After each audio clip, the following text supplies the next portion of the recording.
La dernière chose dont je me souviens clairement, avant que tout devienne silencieux, c'est d'avoir regardé à travers un pare-brise brisé vers un ciel noir de mars, en me disant « c'est peut-être vraiment la fin ». Pas comme une panique, plutôt comme une reconnaissance tranquille, le genre de pensée qui arrive quand tout le bruit a disparu et qu'il ne reste rien d'autre que la vérité. J'ai grandi dans une petite ville de Normandie. Mes parents étaient honnêtes et travailleurs. Ils montraient leur amour à la manière de leur génération, en étant présents, en travaillant, en s'assurant que leurs enfants comprennent que la vie exige quelque chose de vous. Mon père était calme et solide. Ma mère tenait la famille unie avec une force patiente que je n'ai vraiment appréciée qu'après avoir eu ma propre famille. Nous n'étions pas riches, mais nous ne manquions de rien. C'était moi qui tondais la pelouse de tout le quartier l'été, non pas parce qu'on me l'imposait, mais parce que c'était simplement l'attente à la maison. Quand les choses se sont compliquées financièrement, mon père nous a déménagés à Lyon, où mes parents ont acheté une station-service. C'est là que j'ai vraiment grandi. J'étais au lycée le matin et je fermais la station à 10 heures du soir. J'ai appris les moteurs, remonté des pièces depuis le début, compris comment des choses cassées pouvaient retrouver leur intégrité. Je ne réalisais pas alors que je passerais des décennies à vivre à l'intérieur de cette métaphore. Mon bagage mécanique a tout façonné. J'ai progressé dans l'industrie automobile, directeur des ventes nationales, puis vice-président des opérations d'une société fabriquant des pièces pour camions et voitures. J'ai déménagé ma famille plusieurs fois au fil des opportunités. J'étais le genre d'homme qui se concentre sur ce qu'il a devant lui et ne passe pas beaucoup de temps à se demander s'il y a quelque chose sous la surface des choses. Au moment de l'accident, nous vivions dans une région de montagne près des Alpes. Mon bureau était d'un côté du col, notre maison de l'autre. Je faisais ce trajet tous les jours. La nuit où c'est arrivé, c'était en mars, une de ces nuits du début du printemps, où il fait assez chaud l'après-midi pour faire fondre la neige sur la route, mais assez froid le soir pour transformer ce dégel en quelque chose d'invisible et de mortel sur l'asphalte. J'étais resté tard au bureau. J'étais fatigué, mais pas plus qu'habituellement. Juste un homme qui rentrait chez lui sur une route qu'il connaissait. J'ai franchi une petite côte, et mes phares ont éclairé un chevreuil debout directement dans ma voie. J'ai tourné le volant à gauche pour l'éviter. Au moment où j'ai essayé de redresser, la voiture n'a pas répondu. Le verglas avait pris le contrôle total. Je ne conduisais plus. Je glissais, complètement à la merci de la physique. Et j'ai su dans la fraction de seconde avant l'impact qu'il n'y avait rien que je puisse faire. Le camion m'a percuté juste derrière la roue avant côté conducteur. La collision a traversé mon véhicule depuis ce point jusqu'au feu arrière droit. Tout le côté gauche avait disparu. Mon genou droit a heurté le tableau de bord avec suffisamment de force pour pousser la tête du fémur à travers la cavité de la hanche. Ma cage thoracique a subi plus de 300 fractures. Je ne savais rien de tout ça à ce moment-là. Ce que je savais, c'est que j'étais sur le sol de ce qui restait de ma voiture et que je ne pouvais pas bouger.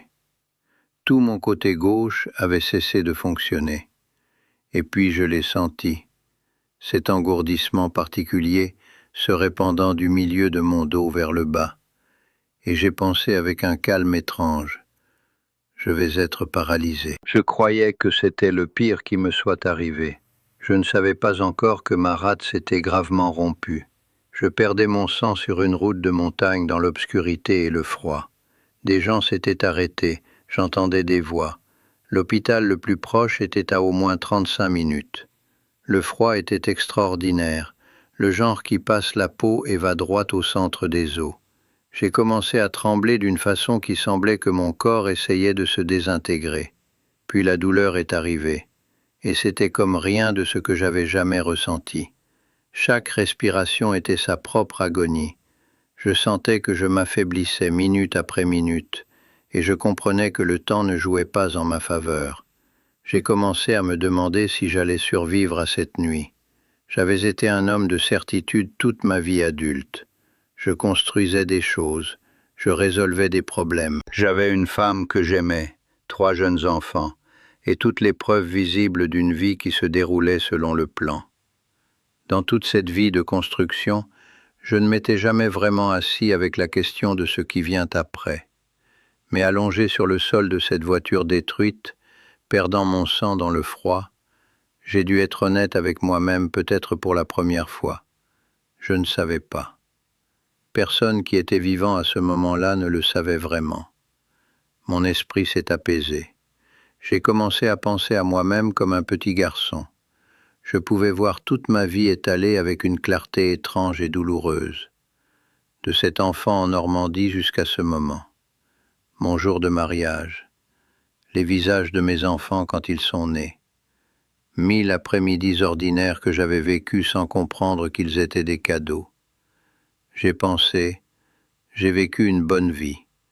Je suis sincèrement reconnaissant pour cette vie. La douleur a commencé à s'atténuer. Cela m'a surpris. Je m'attendais à ce qu'elle empire, mais elle s'est adoucie à la place, a reculé, et quelque chose de chaud s'est répandu en moi, comme une lourde couverture qu'on tirerait jusqu'à ma poitrine. J'ai respiré autant d'air que j'ai pu. Mes yeux se sont fermés. Je ne sais pas comment décrire ce qui est venu ensuite d'une façon qui se traduise entièrement. Le langage a été construit pour ce monde, et ce que je suis sur le point de vous raconter s'est passé ailleurs. J'étais quelque part.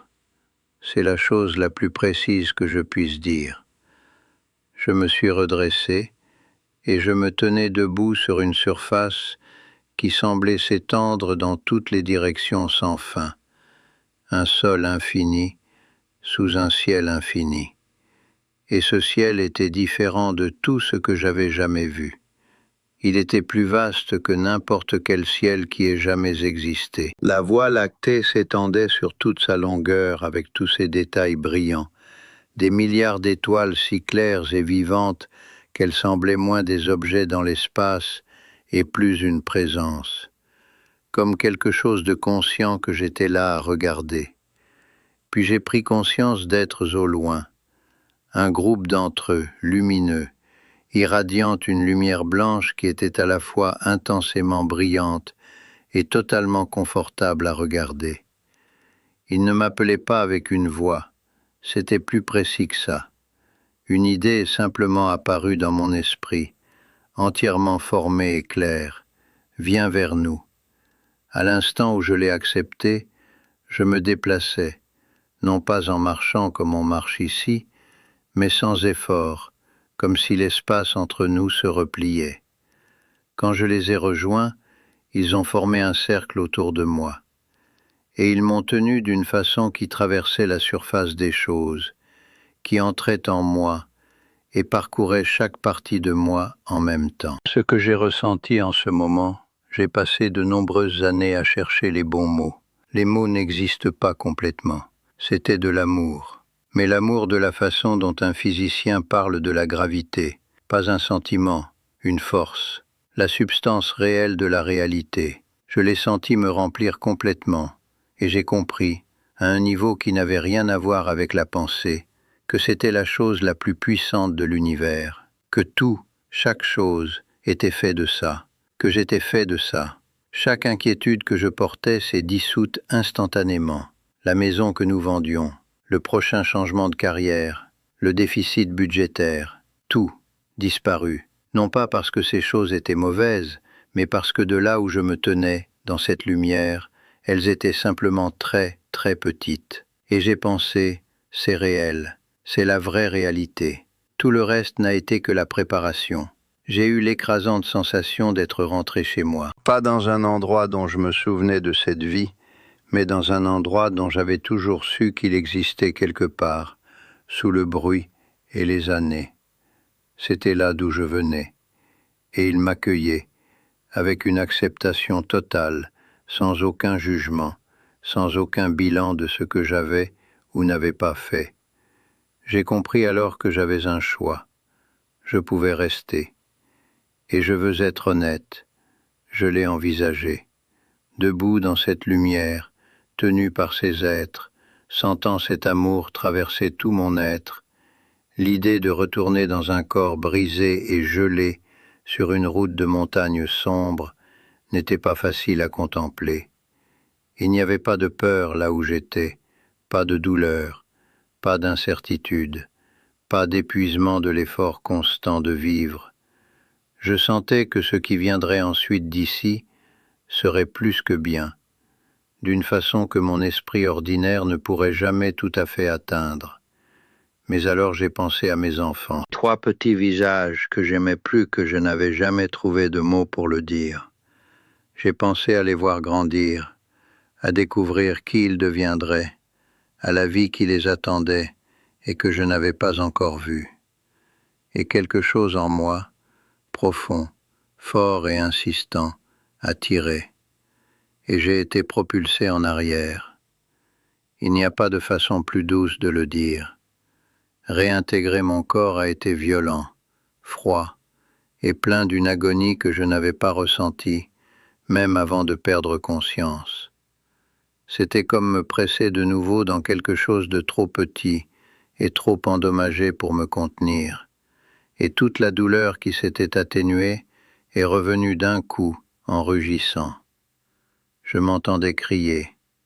J'ai ouvert les yeux et des secouristes étaient partout autour de moi, utilisant des outils pour arracher la porte de ce qui restait de ma voiture, retirant le toit pour pouvoir glisser une civière à l'intérieur.